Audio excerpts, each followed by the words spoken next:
in auditing banks. So they hired him and trained him, and he became a certified bank examiner. He had to know the rules and regulations, and he did that for 4 or 5 years. And then a large bank hired him to be in their compliance department. That's how it worked for him. Okay, specialized set of information. You got to want to do that, but he got paid well. All right, and there were pluses and minuses of each job. Okay. So the purpose of investment regulations is to keep insurers from making unsound investments. Now, why would they make unsound investments? Okay. Well, the main reason why people make unsound investments is in an effort to earn higher rates of return. Okay. And you know, sitting here in the classroom, you know, it seems like a pretty easy thing. Hey, that's a dangerous investment. We're not going to take it. Okay? But if your competitors are making investments like that, and they are earning high rates of return, particularly if you're a publicly traded company, then your board is going to start, and this is what happened that led up, this is one of the big things that led up to the financial crisis. Boards of directors were looking at a handful of firms that were taking, like AIG in the insurance industry and Goldman Sachs in the investment banking industry, and they had return on equity that were double what the other firms were making. And so boards were hearing from shareholders, why is our return on equity 20%, but AIG is making 25%? Okay. Why is Morgan Stanley earning 12% and Goldman Sachs is earning 30%?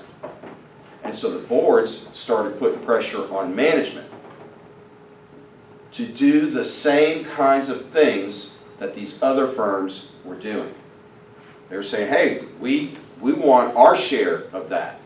And so they all got caught up in it. And this is what happens all the time, folks.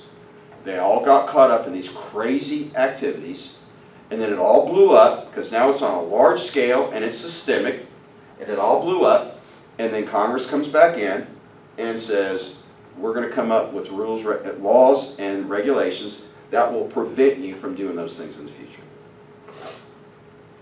Okay? The other reason why people make unsound investments is relationships, otherwise known as corruption. Corruption. Okay? People do things because they know people. Okay? And they either want to be friends or they're looking to influence people. Okay? And we're hearing that right now in the campaign. And this is what I'll say about that. When Donald Trump put his kids in government, it made me mad. I do not want to see Donald Trump Jr. and Jared Kushner and, what's her name? What's his daughter's name? Ivana or something? Ivanka. Who the heck are they? We didn't elect them. I didn't vote for Ivanka. And all of a sudden she's on his staff. Okay? We see that. And we see Hunter Biden, who does not have a background in any of these areas. And all of a sudden, he's making big bucks in investment banking, but he doesn't have a background in investment banking. What does he have? Well, he's got his dad, who was the vice president at the time. And so he says, hey, how much will you pay me if I introduce you to my dad? Okay, and that's what happened.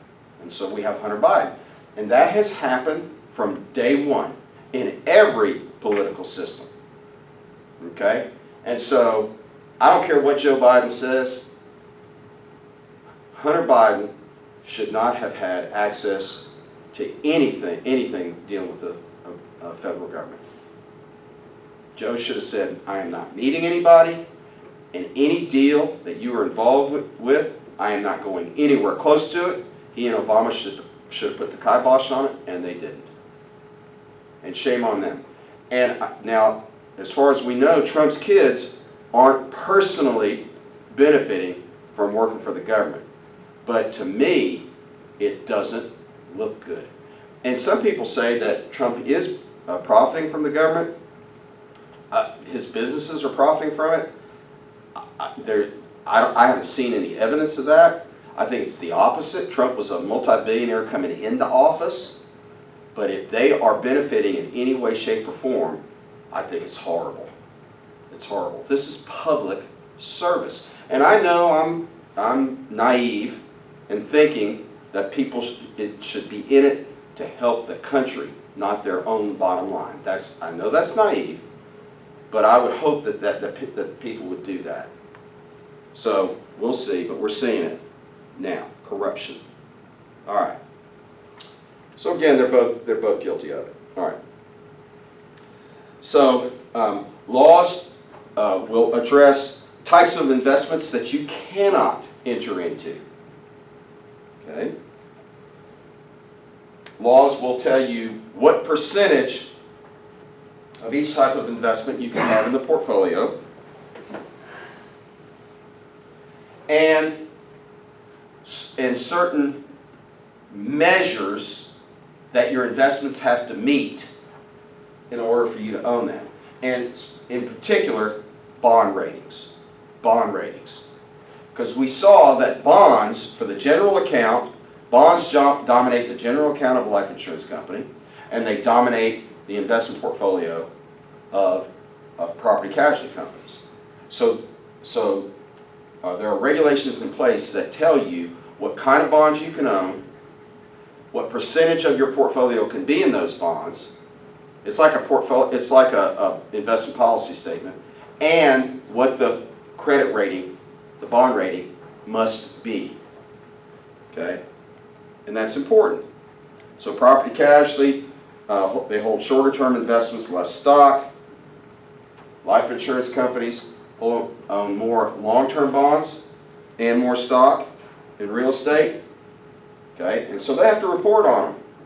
And there are strict guidelines. You cannot have more than a certain percent in your portfolio. Okay, so we are, let's see, I think we're halfway through. So we're going to stop there because that's where the homework stops. Slides 1 through 14, homework 1. Slides 15 through 27 or 28 on homework 2. So we'll go ahead and stop there. It's a good stopping point. And so we'll plan on having our test on Tuesday at 4 o'clock.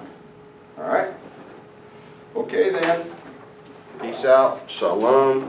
Go regulate an insurance company.